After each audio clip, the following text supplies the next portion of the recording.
all about English Lesson 11, Top 5 Tools for Learning English.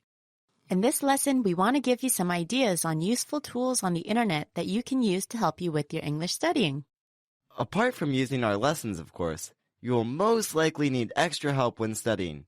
Here, we'll give you some websites that you might find useful. What's the first one? Well, okay, how about a good dictionary? That's very important. There are many to choose from, and some of you may already have a favorite. Now, a good dictionary is necessary when learning another language, whatever your mother tongue may be.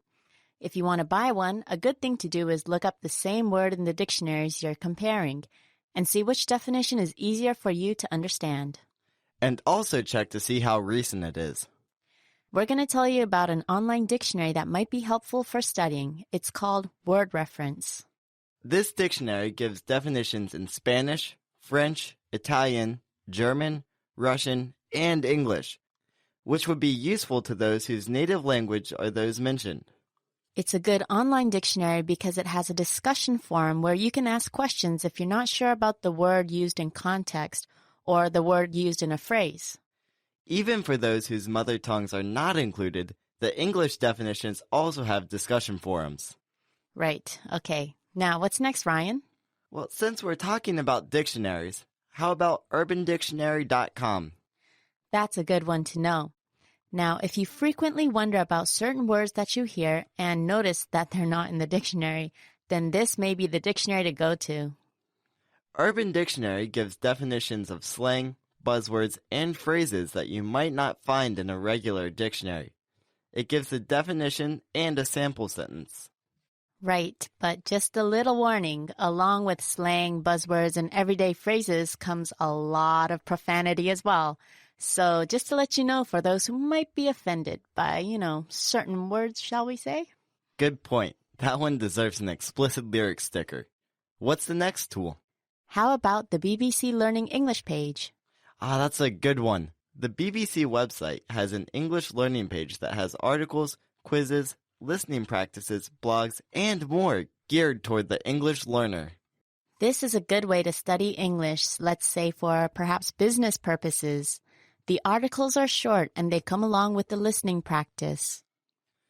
Be careful if you're studying American English, though, since the pronunciation of the recording, pronunciation tips, as well as the spelling may be in British English. Okay, and on to the next one. Let's talk about a grammar tool. How about Guide to Grammar? Now, everybody has grammar questions when learning another language. This website will help you with questions you may have regarding your grammar. It has an index which you can look up your grammar questions with, and also a search engine. It also contains quizzes that you can take to improve your grammar. Now, native speakers even need grammar tips from time to time, so it doesn't hurt for anybody to turn to this tool. Okay, and what's the last tool? Well, the last one isn't quite a tool, but rather a game that will help you boost your vocabulary with some fun, and it's called Text Twist. Text Twist. It's a simple game that can be played online or downloaded off the web that will help you improve your vocabulary. Now, the object of the game is to rearrange the given alphabet letters to make as many words as possible. If you can get the longest word, then you go to the next level. It's simple enough to play, and at the same time, it'll make you want to know much more vocabulary than you currently do. Okay, there are plenty more on the web that are useful when learning English, but here are 5 of our suggestions. Right. Use them to help you along with your learning process, and it'll make your life a lot easier.